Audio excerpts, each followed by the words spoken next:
how are you using the data that you're collecting throughout the hiring process and when you're recapping hiring processes to help hiring managers see, what are we doing well? What could we be doing better? And see the impact of the things that you guys are working on together? I love this question, and this is an area in full transparency that I'm always trying to get better in. I know a lot of folks in rec ops that are, they're all about the data and the metrics, and they can, put together these complex KPI dashboards.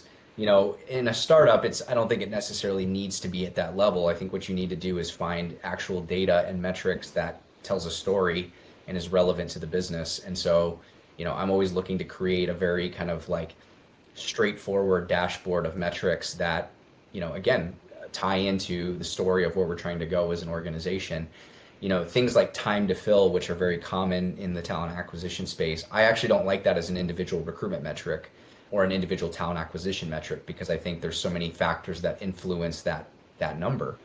What I do like that metric for is to be able to dig into it and look at the time to fill or the time to hire on each team, and to be able to say, hey, okay, this team over here is well within our time to fill metric, right? They're, much more efficient. You look at your pipeline metrics and you look at how long each candidate is spending in each stage of the interview process. It's very balanced, it's very even.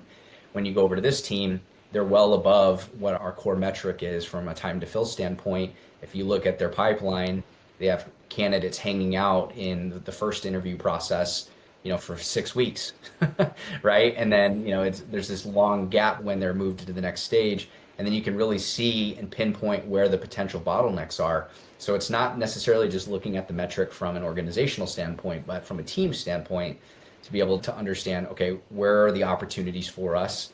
Is there training or, learning and development that we can offer to that team to make sure that they're, clear on what needs to be improved?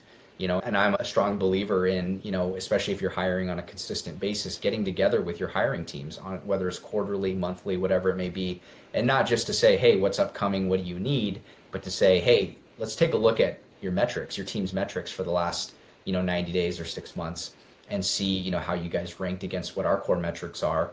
What are some things that we can be doing better to, drive more efficient processes and, also drive higher quality on the hire side?